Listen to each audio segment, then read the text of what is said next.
Welcome back to another episode of Yachting Unplugged.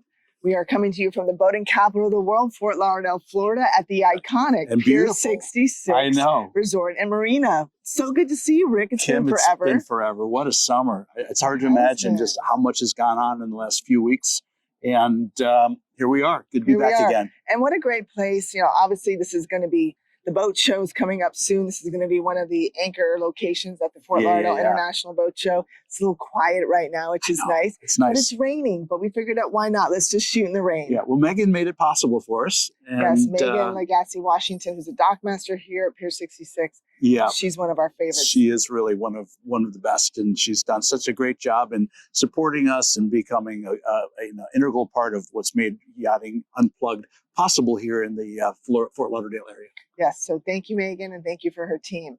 So let's get down to it. I mean, we took like a month off. Yeah. I know. We were super busy. There's been not a lot of news, which was a nice change for both of us, that we could at least take a little bit of a break. You hung out with Lord Stanley. I just think that's so cool. Yeah, so I was fortunate enough, and I'm going to give a shout out to anyone that's a CEO in Florida or really around the country. I met Bill Zito through Andrew Koenig, who's the CEO of City Furniture. But if you're a CEO and you're a cancer focused, or it's very near and dear to your heart, join the American Cancer Society CEOs Against Cancer. That's how I met Bill Zito and became familiar with him, got to know him and his family. And they're all about really just raising awareness. And they invited me and my family, Chase and I, to Isla Morada, and I hung out with Lord Stanley, the Stanley Cup itself. Yeah, that's so cool. What an amazing time it was. And we were on a Boston whaler, and we had just a phenomenal 3 days with the Zito family. So it was really nice. And you, what did you do? Wow. Well, audaciously enough, we hitched a 1 atmosphere submarine and a 23-foot chase boat behind our F-350. And Robert Carmichael and Tristan and I drove from Fort Lauderdale all the way to Folsom Lake, California. That's a long drive. Oh my goodness! Went through 3 mountain passes and the entire length of Nebraska and Wyoming. What a great way to see the country! But we were going out. We did go out to launch the submarine in Folsom Lake and to test the whole concept of trailering and launching by boat ramp 1 atmosphere submarines. Nice. And there was someone famous involved. Are we allowed to talk about it yet? Not yet. Oh, you're killing me. I know. I told our followers and our audience that you're with someone uber famous. My son was like, loves it too. Yeah, it's going to be fun when I'm able to actually bring it out. And Tristan did get a little bit of B-roll and stood in as a stunt double. So that was kind of fun. But that was my July, crazy as it was. I know. Well, here we are in August. Here we are in August, rolling right into, what's coming up next? Boat show season is coming, right? That's as you breathe deep. Yeah, no, it's real. Yeah, so let's go over some dates I really want to talk about. We've got what's coming up next. Well, the next one that I'll be attending, I'm hoping you're able to get over there, is the Monaco Yacht Show. Yes, that is September 24th to the 27th. Yes. And there's a record-breaking lineup from what I understand. Well, there's almost 600. And it's funny, too, because there's really 3 Monaco shows that happen concurrently. The official one, which you pay 750 euros for a ticket to get into. It's crazy. Yeah. But worth it. Per day. Per day, yeah.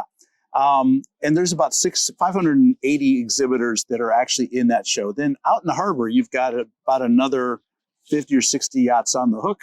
That's like its own brokerage show that happens simultaneously. It just is what it is.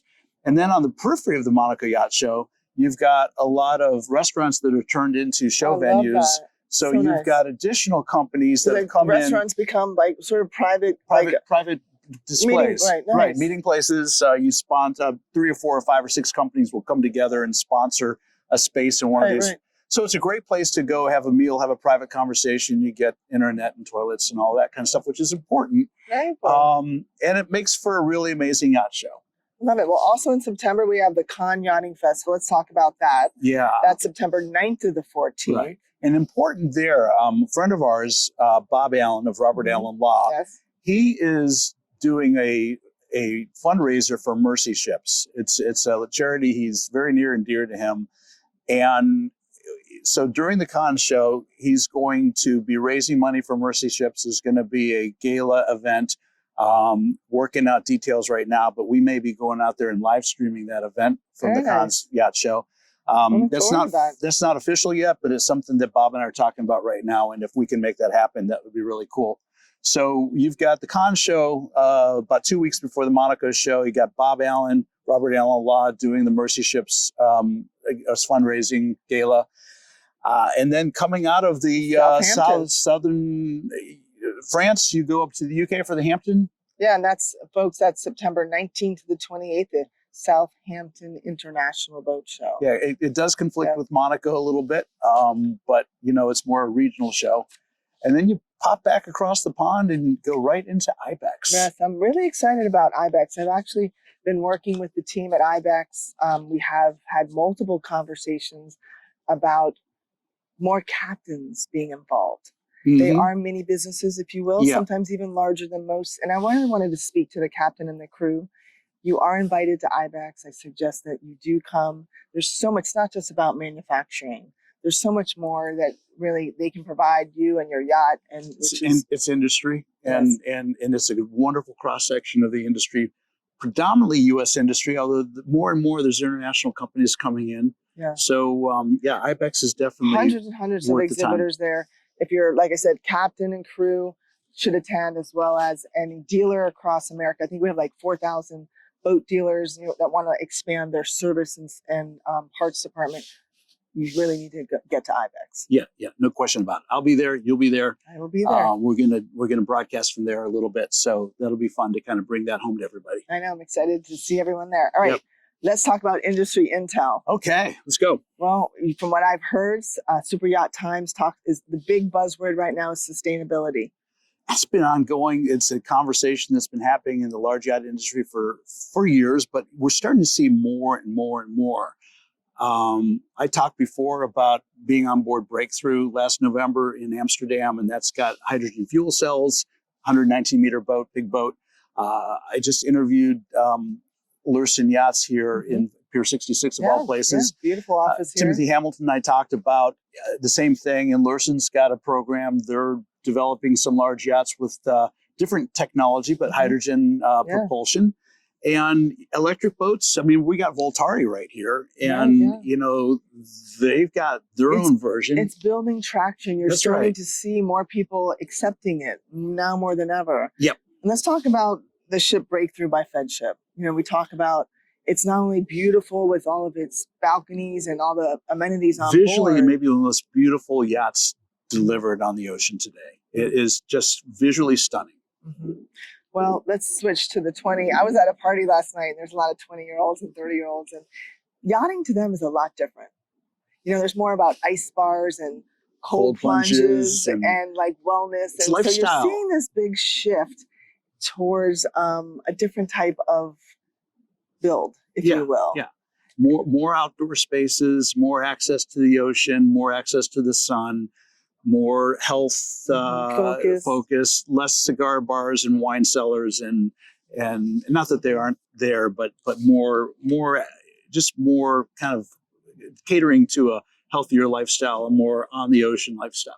Well, IBI, actually, there's an article that is in the news right now talking about, I think it's the CEO of Rolls-Royce made a statement about how that group from crypto influencers, the ultra, whether they're athletes, whoever you may be, the ultra high net worth individual is changing boating. Yeah. Their wants are different. So it's a great article. Check it out. It's definitely worth looking at. All right, let's talk about, and speaking of visionaries, you had mentioned Valve's Gabe Newell. Yeah, so Gabe Newell, he's an American billionaire, top 6 or 7, I believe.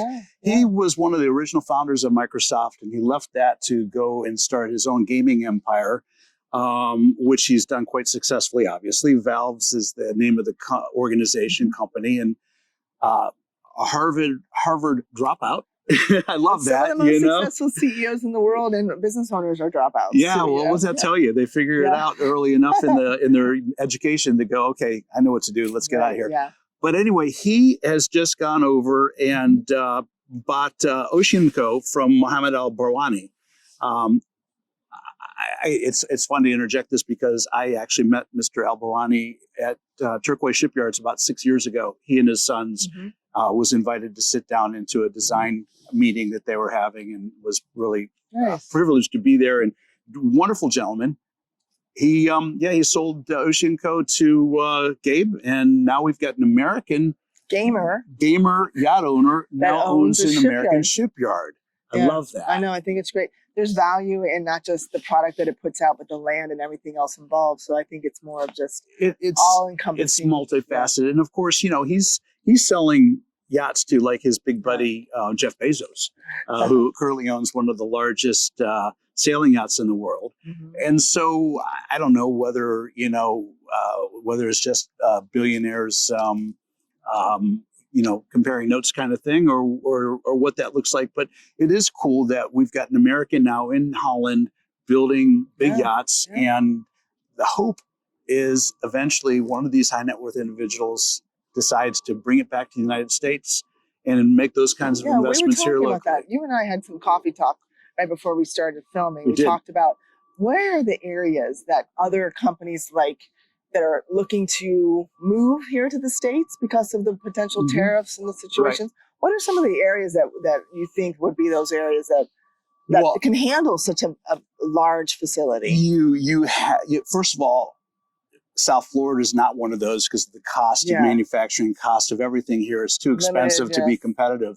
But I will tell you, I was in a conversation with a dear friend that's in the marina space earlier this week, and he can't reveal, nor can I reveal the name of the entity, but there's a European shipyard that's just signed an LOI, letter of intent, to relocate some of their manufacturing here to the Southeast United States. Nice. And this should be announced sometime between now and the Fort Lauderdale Boat Show. Excellent. And so it begins, and it's probably something in the 30 to 40 meter range. Not big yachts, not small little production boats, but in that what I'd call a sweet spot where I think we can compete in building that size boat and be relevant in the industry. So the southern east coast of the United States is a gold mine for companies like that. You go up into the Gulf area, such as Gulfport, Mississippi, Mobile, Alabama, parts of Louisiana. There is a lot of commercial shipbuilding that happens there. There's a lot of infrastructure there. There's a lot of labor and skilled labor that exists there. And that's what you need to start building boats. And that resource and that asset's here in the United States. Absolutely. Southeast is good. Savannah's another area that's probably pretty right. And there's a lot of business incentives. We have obviously the Greater Fort Lauderdale Business Alliance. There's a lot of companies that give tax credits. So, it's so worth just moving your business here for many reasons. Totally agree. Open arms, we welcome you. Yeah, let's come. So Kim, you were telling me also in our little coffee catch up that Mercury's got some new product coming out. I'm really happy to see Mercury. I've been in the dealership side for decades. The outboard motor has always been, it's revolutionized. Inboards are now becoming more outboard powered boats, but Mercury announced recently that they now have a 425, which builds on their very, very successful V10 Verado block. They came out with the 400. So a lot of the tenders that you see, especially in this marina, have the V10 400 horsepower motor. Super successful. Super efficient too. Super light, super efficient. Does not a lot of maintenance, issues. So now they have the 425. So hats off to Mercury for stepping up the game again. That's cool. Let everybody else follow, right? It's a great option for tenders, It would be. Yeah, it would be. So good news if you're in the market for a big yacht. Because the U.S. District Court in New York has just announced that as of August 5th, just a few days ago, that they're doing a sealed bid auction on Motor Yacht Amadeus, which is a 106 meter Lursen. That was basically forfeited or confiscated when the Russians invaded Ukraine and the whole sanctions came into play. So that boat's been sitting for 3 years in limbo. It is now up for auction, and $10 million will get you to the table to start your bids. I like it. And I think by mid-September, they're going to unseal the bids, and someone's going to have the opportunity to probably get a really, really good deal on the 106 meter Lursen Motor Yacht. I love Lursen, by the way, builds some of the finest yachts in the world. They do. When you talk about a really, really good deal, and I want to like do a side, squirrel on us and talk about the One Big Beautiful Bill Act and how important it is if you are looking to purchase a yacht, contact your CPA, contact someone like Robert Allen Law or a maritime attorney that can really share with you the benefits of really taking advantage of that act. It allows you to have 100% bonus depreciation the first year of ownership of the asset as well as expenses. So if you have to offset, let's say, crypto or some sort of major tax, profit or capital gain, it's a great time to buy a yacht now. It really is a good opportunity. Yeah, so I think, we are news, we're not supposed to say what we think, but I believe that the charter industry the charter industry probably will be taking off, because the one caveat is it has to be used 51% for business in order to qualify. And there you go. And a lot of these big boats are well suited for commercial operation, charter, and it's an opportunity for those who are ready to take advantage of it. And the Fort Lauderdale Boat Show's coming up in October. That's probably going to be a good place for people to start looking and then closing by the end of the year on such an opportunity like that. Yep.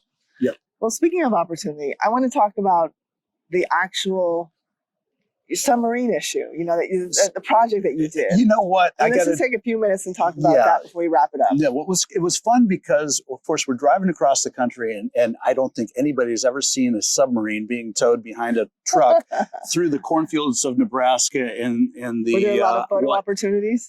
People were taking pictures and stopping at every truck stop, asking questions, wanting to take pictures next to the submarine. It was fun. But besides working with this influencer that we'll be able to talk about later this year, one of the reasons we did this was one atmosphere submarines are typically carried on board research vessels, some large yachts. They are launched and retrieved by cranes into the ocean. And we are unaware of any submarines that have actually been trailered and launched on boat ramps. Yeah, right.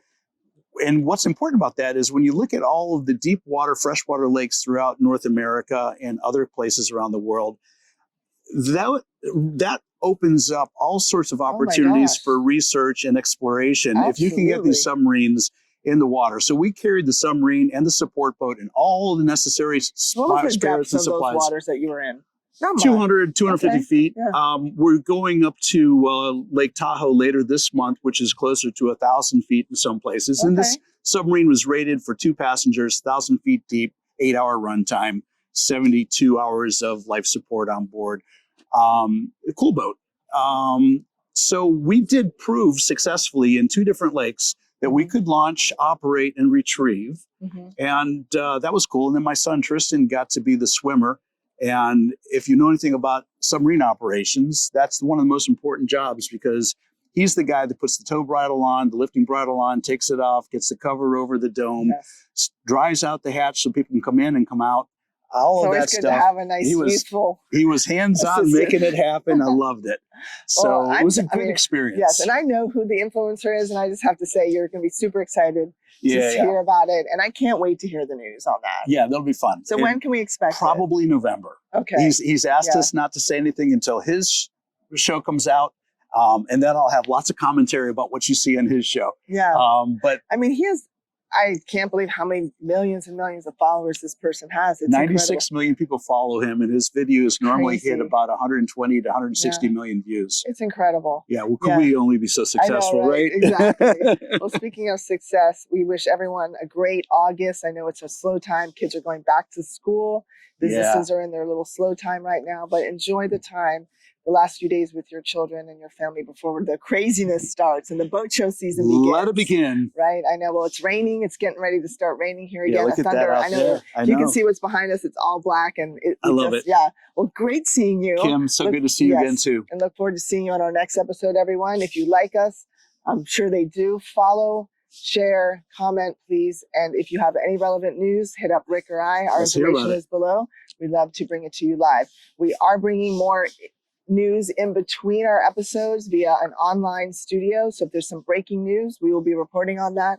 And we really, really, really want to stress safety lately. It has been one thing I have to say that every day there's some major story about the lack of safety, following safety rules. So Yeah. we're going to be talking more about that in our next episode. So great August, everyone. And don't forget to boat smart from the start. And always stay unplugged, as we say. Unplugged. Keep it real. Yes. Take care, everyone. Have Until a great next time. We're out of here. If your brand belongs in the heart of the yachting world, this is where it happens. Yachting International Radio reaches over 1 million yachting professionals and enthusiasts every month, with 77 million impressions, 220,000 social followers, and 74,000 podcast subscribers. Our hosts are insiders, crew, captains, CEOs, trusted voices shaping the industry. This is targeted, high-impact advertising in a luxury niche. Visit yachtinginternationalradio.com/advertise. Your audience is already listening.